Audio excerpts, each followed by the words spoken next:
setelah kita menerima anugerah keselamatan, berbalik dari cara hidup kita yang lama dan menyerahkan diri dibaptis, kita perlu mengenal Allah lebih dekat lagi.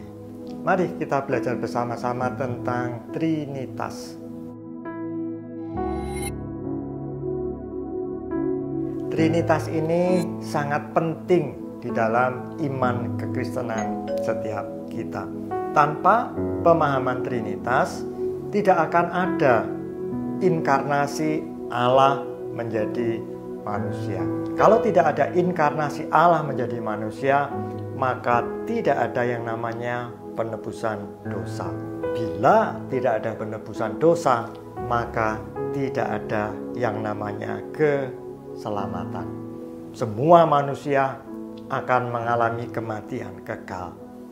Kata Trinitas ini pertama kali dicetuskan oleh Quintus Septimius Florens Tertullianus. Dia adalah seorang bapak gereja yang banyak menghasilkan tulisan-tulisan. Dia hidup di tahun 155 sampai 230 Masehi. Meskipun kata Trinitas tidak tertulis secara hurufiah di Alkitab, tetapi kita bisa melihat konsep Trinitas ini bertebaran di sepanjang Alkitab. Saya kasih beberapa contoh. Yang pertama di Kitab Kejadian. Berfirmanlah Allah, baiklah kita menjadikan manusia menurut gambar dan rupa kita. Di sini pemakaian kata yang dipakai adalah kita, sebuah bentuk jamak. Satu lagi saya bacakan kisah ketika Tuhan Yesus baru saja dibaptis. Dari Matius 3 ayat yang ke-16 sampai ke-17. Begini bunyi firman Tuhan. Sesudah dibaptis, Yesus segera keluar dari air.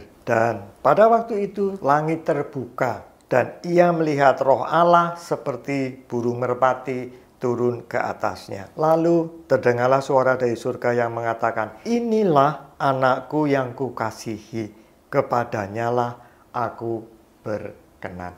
Kita bisa melihat bahwa dari satu momen itu ada Yesus yang dibaptis, ada Roh Kudus yang turun ke atasnya dalam rupa burung merpati, dan ada suara yang berasal dari Bapa di surga yang mengatakan, "Inilah anakku yang kukasihi." Bila kita bandingkan dengan kata Esa yang ada di Ulangan, sebetulnya kata Esa ini berasal dari kata Ibrani Ehad. Dan kata Ehad ini adalah bentuk jamak, mempunyai arti gabungan kesatuan, compound one. Nah, kata Trinitas sendiri berasal dari kata Trinus yang artinya tiga dan unitas yang artinya satu kesatuan. Trinitas bermakna tiga di dalam satu keesaan.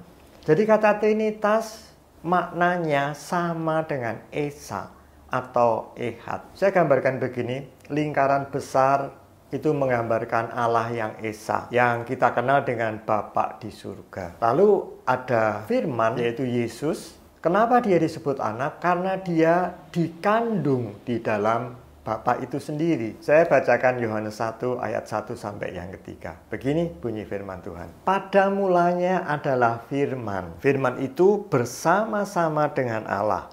Firman itu adalah Allah. Ia pada mulanya bersama-sama dengan Allah.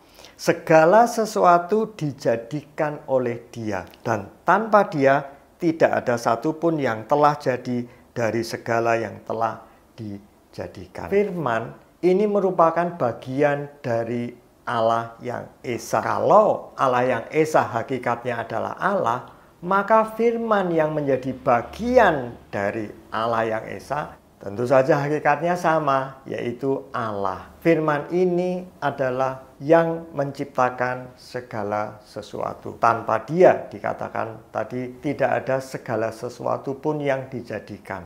Ketika Allah Bapa menciptakan, Dia berfirman. Roh Kudus juga merupakan bagian dari Allah yang Esa. Dia adalah rohnya Allah. Kalau Dia merupakan bagian dari Allah yang Esa, jadi hakikat dari Roh Kudus ini adalah Allah. Dialah yang memberi kehidupan. Saya bacakan dari Ayub 33 ayat yang keempat. Begini bunyi firman Tuhan. Roh Allah telah membuat aku, dan nafas yang maha kuasa membuat aku hidup. Jadi kalau kita melihat bahwa Roh Kudus dan Yesus menjadi bagian dari Allah yang Esa, menurut saudara ada berapa Allah?